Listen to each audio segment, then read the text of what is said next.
Notre beau cinéma français est plein de personnalités que tout le monde déteste. Ces actrices aux airs de parisiennes hautaines et froides, on peut pas les blairer alors qu'objectivement elles ont un talent fou. Il y a aussi ces gros bofs qui refont 36 fois le même film chaque été, on les rejette alors qu'ils ont marqué à jamais la comédie Made in France. Je m'appelle Marcel Patulacci, brigadier chef et agent de la paix avant tout. Ou mes préférés, ces multimillionnaires qui nous donnent des leçons de morale non-stop à la télé, on les hait et pourtant faut reconnaître qu'ils nous ont bien fait marrer il y a quelques années. Mais alors, il y a une personnalité du cinéma français qui fait l'unanimité contre elle, contre lui plutôt, parce que c'est un homme. Il serait arrogant, méprisant, misogyne, immature, fils d'eux, pas drôle, bobo parisien. Les qualificatifs pleuvent contre lui. À gauche, on le déteste.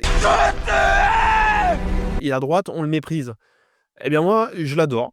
J'ai pris un malin plaisir avec ma dernière vidéo sur Jouer avec le feu à défoncer un film que tout le monde a adoré. Allez la voir d'ailleurs, ça parle d'un film pourri mais vous allez bien vous marrer.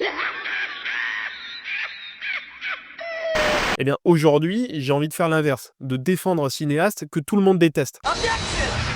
Car oui, il se prend plein d'insultes gratuites dans la tronche et soulève de nouveaux cris de haters à chacune de ses apparitions à la télé.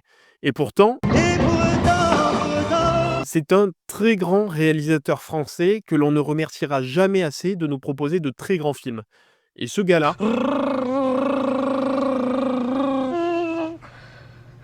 c'est Nicolas Bedos. Quoi? Répète! Ouais, je signe et j'assume. Nicolas Bedos a une filmographie en béton et m'a fait vivre à travers elle une multitude d'émotions que peu de réalisateurs français actuels peuvent se vanter de réussir à transmettre. Il propose un cinéma ultra généreux que seuls des pisse vinaigres s'acharnent encore à critiquer. Dans cette vidéo, on va parler de ce gars prétendument insupportable que personne peut saquer, mais qui roule pourtant sur 99% du cinéma français. Oula! Qu'est-ce que tu n'as pas dit là?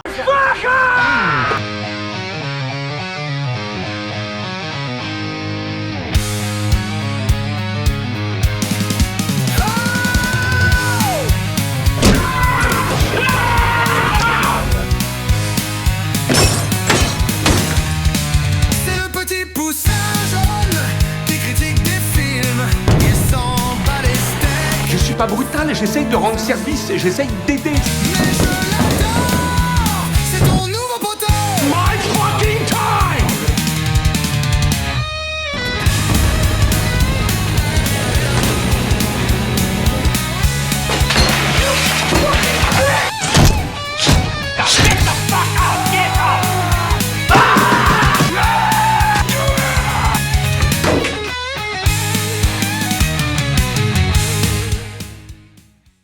You dumb fuck! On va parler essentiellement ici des 4 longs métrages de fiction que Nicolas Bedos a réalisés. Il y a son premier, Monsieur et Madame Adelman, sorti en 2017, qui raconte sur près de 50 ans la vie d'un couple d'écrivains, leur joie, leur jalousie, leur déchirement, etc.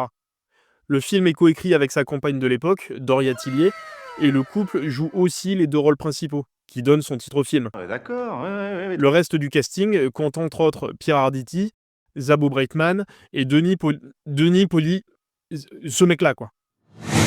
T'es la femme la plus dingue que j'ai jamais croisée. Alors pourquoi tu veux ressembler à Anémone Giscard d'Estaing? J'ai choisi la seule femme qui ne peut pas être impressionnée par ce que je fais, parce que j'écris, parce que je pense. Ensuite, en 2019, il réalise La Belle Époque. Celui-là, vous devez le connaître, tout le monde s'accorde à dire qu'il est génial. Il met en scène Daniel Auteuil en caricaturiste aigri et un tantinet dépassé par son temps. Pour lui redonner goût à la vie, son fils lui offre un cadeau un peu spécial. Être plongé dans une mise en scène grandeur nature, recomposant l'époque de son choix. Certains choisissent d'être replongés dans la Seconde Guerre mondiale, d'autres de bouffer avec Marie-Antoinette ou des conneries comme ça. Mais pas notre Daniel. Lui, il choisit de revivre le mois de mai 1974, le jour où il a rencontré celle qui est devenue sa femme. Là aussi, on a le droit à un casting 5 étoiles. Avec Daniel Auteuil donc, mais aussi Fanny Ardant qui joue sa femme justement, Doria Tillier, encore elle, qui incarne la comédienne chargée de jouer Fanny Ardant plus jeune, Guillaume Canet en metteur en scène tyrannique, un petit rôle ma foi très sympathique pour ce bougre de Pierre Arditi, ou encore le gars dont j'arrive pas à prononcer le nom. Denis Podalides. Ensuite, en 2022, il sort le très bon Mascarade. Le film qui se déroule sur la Côte d'Azur met en scène un couple d'arnaqueurs. Lui essaie de profiter d'une actrice de cinéma qui a jadis eu du succès, mais qui est aujourd'hui oubliée, et elle tente d'escroquer un agent immobilier aussi fortuné que naïf. Tout au long du film, on suit donc cette escroquerie organisée par ce jeune couple de marginaux contre l'élite dorée de la région. On y voit Isabelle Adjani, Marine Vact, ce cher François Cluzet, la merveilleuse Emmanuelle DeVos et bien sûr la star du moment, Pierre Ninet. Tout ce qu'il vient de subir était la conséquence d'une incroyable mascarade.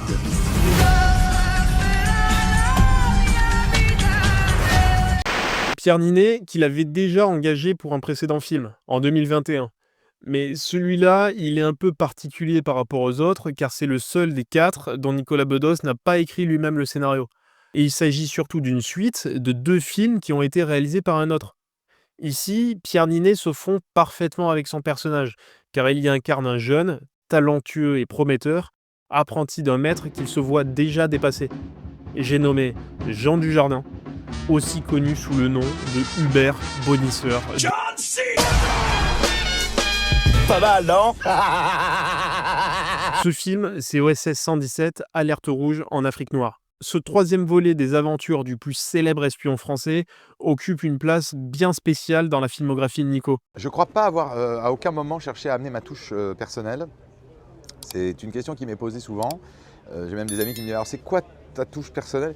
Je dis « Cherchez pas les gars, j'ai voulu faire au mieux ce film. » Voilà. Il n'a peut-être pas insufflé sa patte perso dans ce film, tout simplement parce que la saga OSS 117 abordait déjà les thèmes qui lui sont chers. Ainsi, le choix de Bedos pour réaliser ce 3e volet était finalement évident, car je pense que sa filmographie tourne essentiellement autour de 4 thèmes que je vais vous présenter dans cette vidéo. S'ils sont surtout effleurés, parodiés ou traités avec légèreté dans OSS 117, ils sont par contre explorés avec beaucoup plus de profondeur dans ces 3 autres films. Et dernière chose, je précise que je ne parlerai que de son cinéma dans cette vidéo, donc pas de son théâtre ou de ses livres, j'y connais rien. Je ne parlerai pas non plus de sa vie privée, d'abord parce qu'elle ne m'intéresse pas, et ensuite parce que j'ai pas envie de faire la psychanalyse à 2 balles. Et enfin parce qu'il est déjà beaucoup trop réduit à son statut de fils d'eux, comme si ça l'empêchait d'avoir du talent et de l'intelligence dans son boulot, ce qui est absurde. Maintenant qu'on a posé le cadre, on va pouvoir s'intéresser à son cinéma à travers ces 4 grandes thématiques. Et la première, c'est sans doute celle qui agace le plus ses contradicteurs.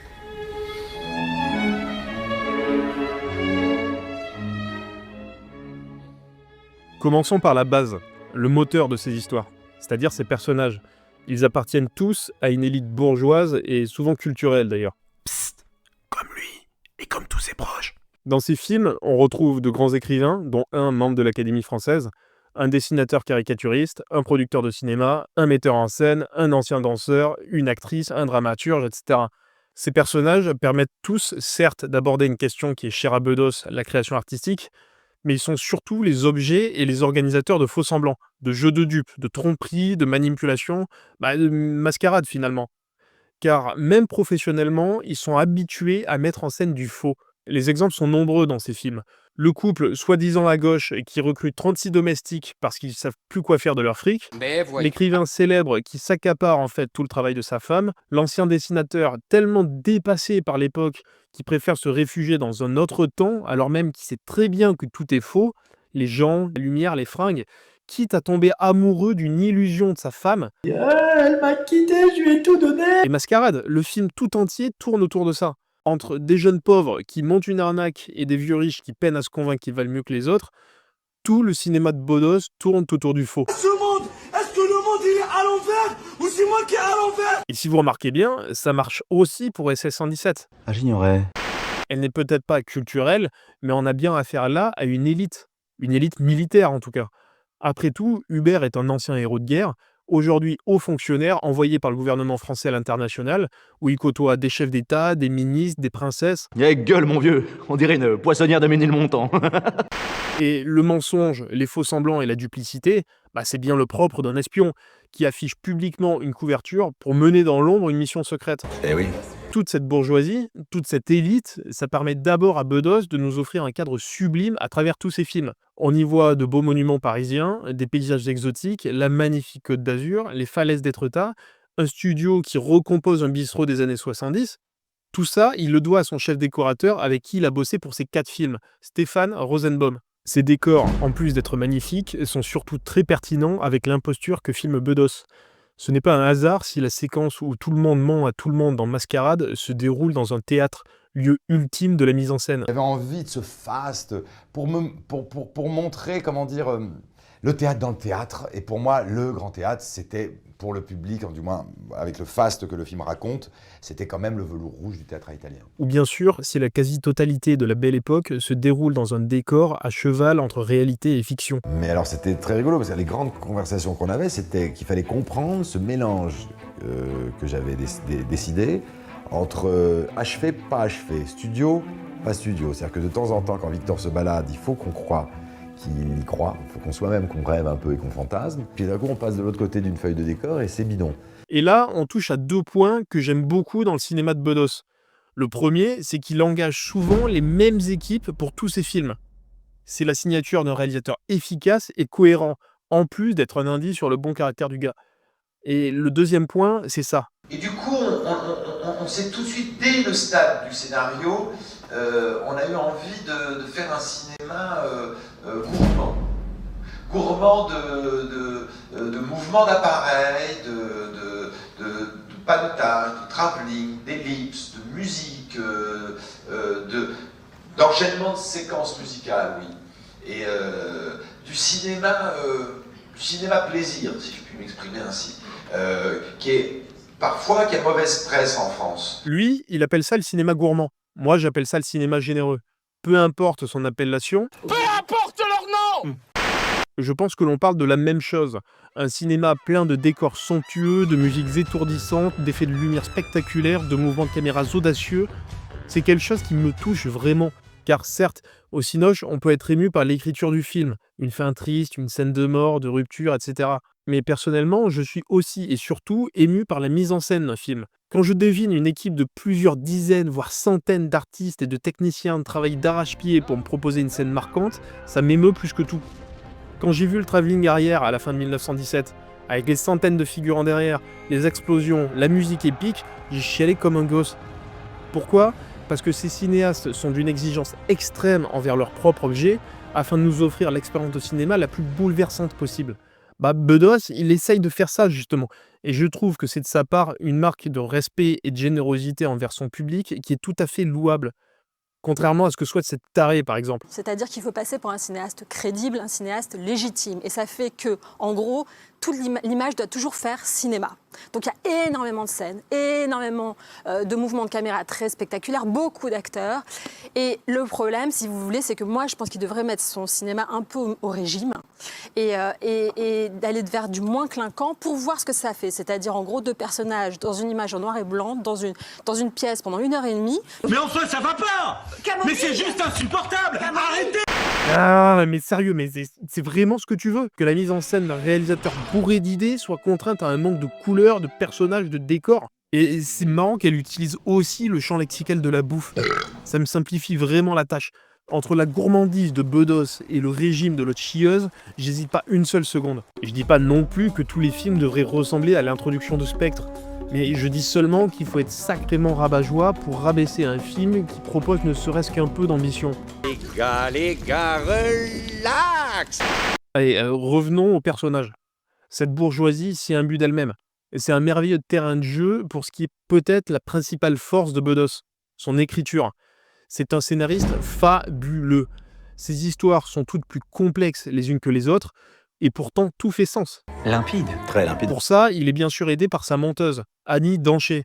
Elle est derrière le montage de ses 4 films, encore une qui est permanente, et elle parvient brillamment à les rendre d'une fluidité parfaite, malgré des scénarios extrêmement complexes, tout en conservant un dynamisme dans son découpage parfaitement cohérent avec la nervosité des histoires et des caractères très versatiles de ses personnages.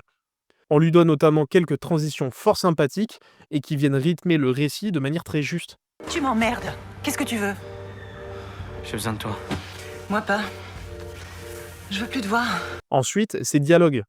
Certains sont très drôles, d'autres sont extrêmement émouvants, mais pour être parfaitement honnête, quand je regarde ces films, j'en suis parfois un peu irrité, car ils sont vraiment très écrits, très littéraires, très appris par cœur, quoi. Tu critiques tout. Et moi ça me détruit. Au début c'était marrant, mais ça fait trop longtemps. En fait, tu sais quoi? En fait, tu sais quoi? Je crois que t'es vivant depuis trop longtemps. Ça, c'est une réplique que je suis très fier d'avoir. Ouais. En fait, tu sais quoi? Je crois que t'es vivant depuis trop longtemps. Et ça peut en rebuter certains, c'est vrai. Mais finalement, Bedos n'a nullement la volonté d'écrire des dialogues crédibles ou réalistes. T'as quiproquo. Son cinéma s'évertue à nous dire que la fiction est parfois plus belle que la réalité, au risque même de s'y perdre. En tout cas, ça peut être une forme de refuge. Ces personnages s'enferment volontairement dans des fictions qu'ils ont eux-mêmes créées pour sauver les apparences et échapper à leur triste réalité. C'est l'exemple du personnage de Guillaume Canet, qui aime sa femme plus que tout quand elle est actrice, Je crois que t'as jamais été aussi belle. mais qui lui gueule dessus pourtant dans la vraie vie. Faut que tu te soignes. Moi, faut que je me soigne, moi. Tu m'as pété le nez. Ou François Cluzet, qui a l'absolue naïveté de tomber amoureux d'une femme jeune, belle, angélique, à l'accent anglais trop parfait pour être vrai, alors que lui, c'est un vieux mec banal. Ou Bedos lui-même, qui croit être un brillant écrivain pendant 50 ans, comme s'il avait jamais remarqué que toutes ses bonnes idées d'écriture viennent en réalité de sa femme. Ces personnages-là sont volontairement aveugles et s'enferment dans des fictions comme des enfants qui refuseraient de grandir. Et ce sont tous des hommes, d'ailleurs. Ils donnent aux femmes un traitement beaucoup plus digne. Dans le cinéma de Bedos, les personnages masculins consentent à s'enfermer dans la fiction. Donc finalement, l'aspect outrageusement lyrique, voire surfait de ces dialogues colle parfaitement à l'ambiance qu'il essaie de transmettre. J'ai pensé à vous en jouant ce soir. À moi? Mais on se connaît pas? C'est peut-être pour ça. Ça, je parle comme une chanson. Et enfin, son écriture se distingue par la construction de personnages complexes et passionnants. Il les met complètement à nu, nous montre l'envers du décor, leurs faiblesses, leurs doutes, mais aussi leur part de bonté, de beauté, de générosité, mais il ne les juge absolument jamais. Non, ça n'est jamais de la méchanceté. C'est de la peur, c'est de la rancune, c'est du désespoir. En fait, le seul tort de Bedos, c'est de savoir filmer des personnages bien écrits et crédibles, et non des caricatures lisses et insipides comme le voudraient ses contradicteurs. Sa misogynie extrême, c'est-à-dire que pour ce cinéaste, il y a en gros l'humanité divisée en deux, les femmes mûres et repoussantes, les femmes jeunes et manipulatrices, et puis... Jusqu'à présent, on avait de l'indulgence, voire de la sympathie pour les films réalisés par Nicolas Bedos. Mais là, avec Mascarade, c'est plus possible. C'est bien, mon gars, voilà, bravo. Très drôle, bravo. Car c'est pas possible d'avoir des critiques ciné aussi nazes et consensuelles. Non, ces personnages féminins ne sont pas atroces. Au contraire, ils sont absolument énormes. Vu que l'imposture est un point central du cinéma de Bedos, oui, les femmes aussi y participent, c'est évident. Soyez pas choqués, faites pas semblant. J'ai admiré vos pudeurs de gazelle. Certaines en sont les victimes, d'autres les organisatrices, ou même les deux.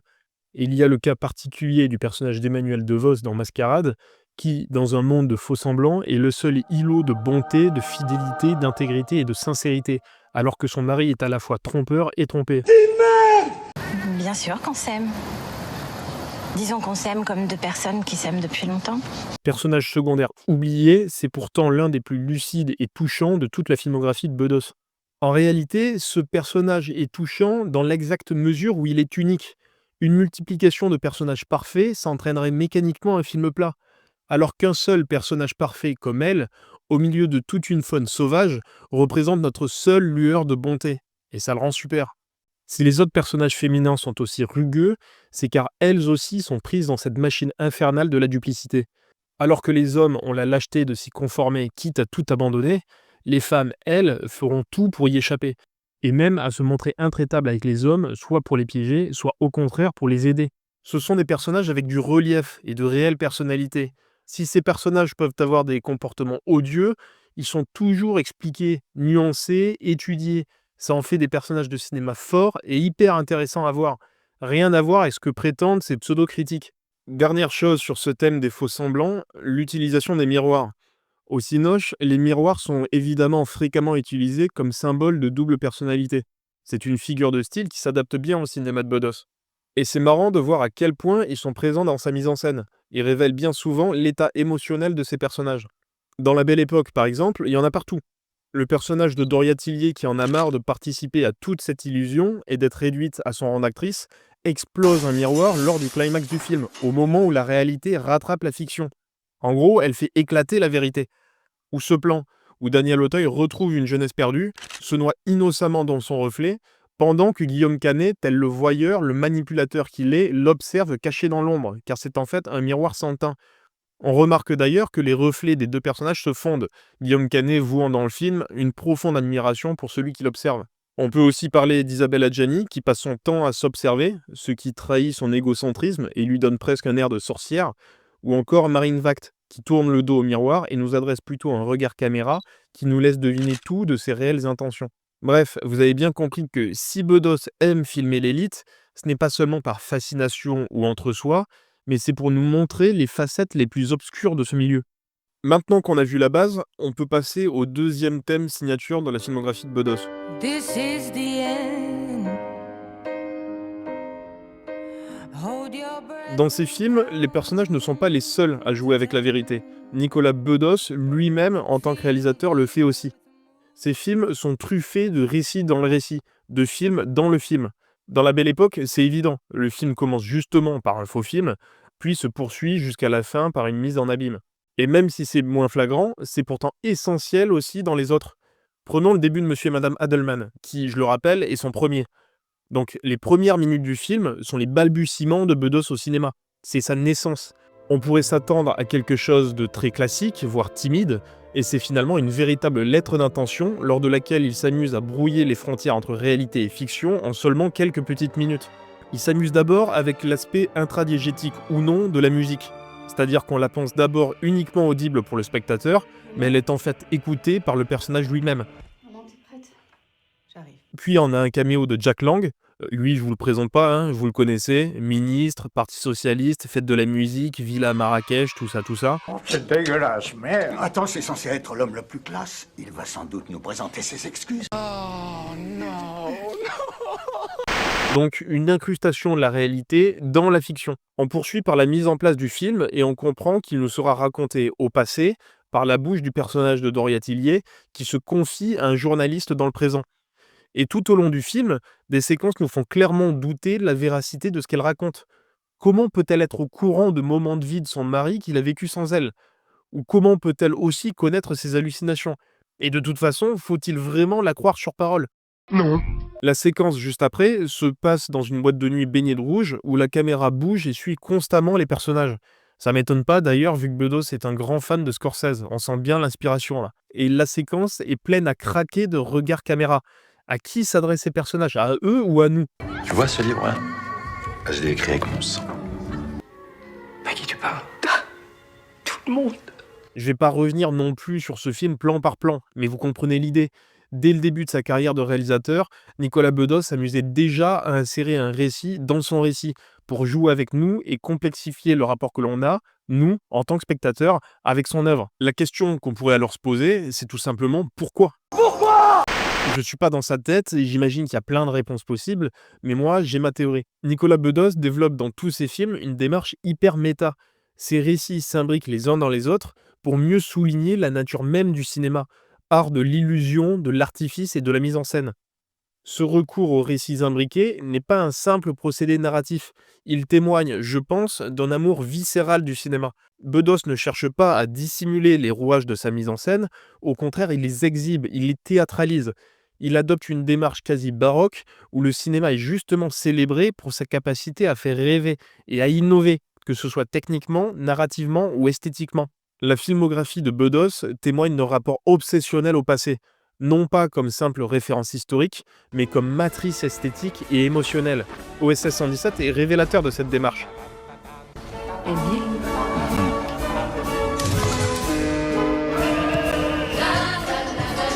Dans les précédents volets, la mise en scène était déjà hyper codifiée pour rendre hommage au cinéma des années 50-60, notamment celui d'Hitchcock. Plan large, mouvement de caméra simple, générique un peu kitsch.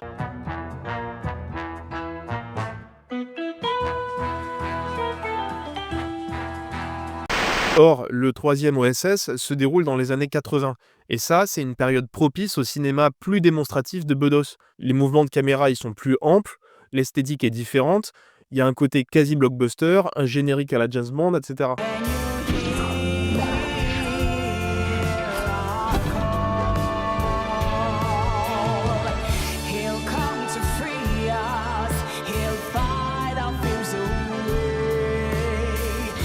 My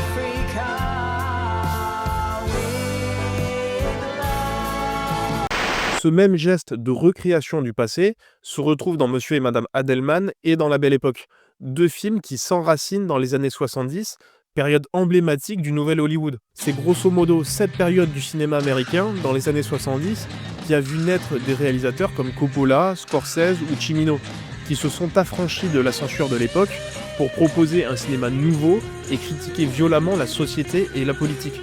En gros, tous nos films cultes viennent de cette époque. Les années 70, c'est le moment où les réalisateurs ont pris le pouvoir sur les studios et ont signé des récits audacieux, des personnages troubles et des expériences de cinéma dérangeantes. Oh. Je t'ai fait peur. Ah, excuse-moi. Tout ce que Bedos semble admirer et vouloir faire renaître. La Belle Époque prend un tout autre sens si on pense à la cinéphilie de Bedos. En recréant pour un vieil homme réactionnaire une époque disparue à travers un dispositif de mise en scène, le film interroge le pouvoir du cinéma à faire revivre ce qui n'existe plus que dans nos souvenirs. Je sais que tout est faux, mais c'est pas désagréable. Cette obsession pour le passé n'est pas un simple fétichisme rétro.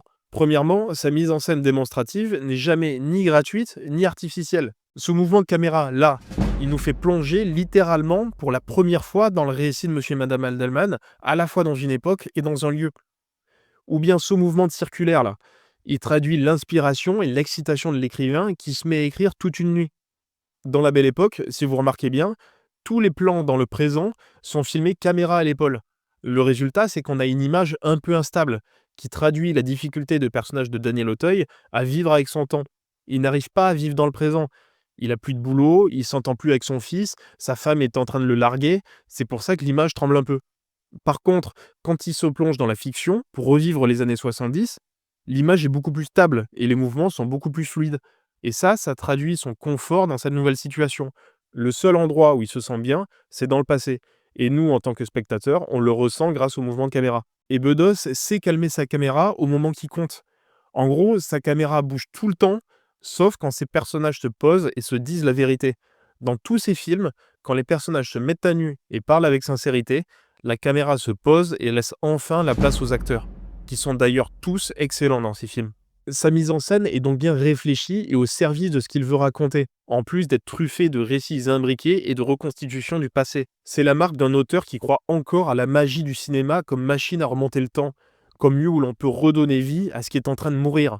Car ce qui est en train de mourir aujourd'hui, c'est peut-être le cinéma tel qu'on l'a connu. Ainsi que ce soit à travers un film d'espionnage parodique, Wagon-lit un mélodrame conjugal ou un film d'arnaque, Nicolas Bedos poursuit une même quête, celle de ressusciter une certaine idée du cinéma. Ce cinéma gourmand n'est pas qu'une simple nostalgie, ni un caprice de gosse de riche. C'est une tentative désespérée et passionnée de faire revivre un âge d'or, celui du mythe cinématographique. Il me semble obsédé par la mort programmée du cinéma tel qu'on l'a connu, à la fois populaire et ambitieux, mais surtout qui nous faisait rêver et penser. Dans Mascarade, le personnage d'Isabelle Adjani incarne cette figure déchue, presque spectrale, de la star autrefois idolâtrée, mais aujourd'hui reléguée à la marge d'un monde qui ne croit plus ni à la grandeur ni à la beauté. Par elle, Bedos met en scène non seulement un personnage, mais surtout une idée, scène de la fin d'un mythe, de la disparition progressive de ce que le cinéma avait de plus sacré. Elle est l'écho de la finitude d'une certaine forme de gloire. Nous sommes en train de passer vers une autre façon de vivre le cinéma, la notoriété, ces choses-là, et qu'on est en train de basculer vers peut-être quelque chose d'un tout petit peu moins mythologique. Mais il porte aussi la nostalgie d'un certain cinéma que j'essaye de réveiller de façon très mégalomane avec Pierre, avec Marine. Qu'un réalisateur aussi talentueux et cinéphile soit constamment et à ce point insulté pour des raisons extra-artistiques me casse royalement les couilles. Oh, bon, bah, pas devant les enfants. Pardon. Parce que pendant qu'on parle de sa vie privée ou de sa tête à claque, on ne parle pas de son cinéma. Voilà maintenant qui est chose faite. Et pour les anti-Bedos qui ont regardé cette vidéo jusqu'à la fin, bah déjà merci. Mais j'espère surtout que ça vous aura donné envie de regarder un peu plus attentivement ces films et non pas seulement à les voir. Les siens comme ceux d'autres réalisateurs d'ailleurs.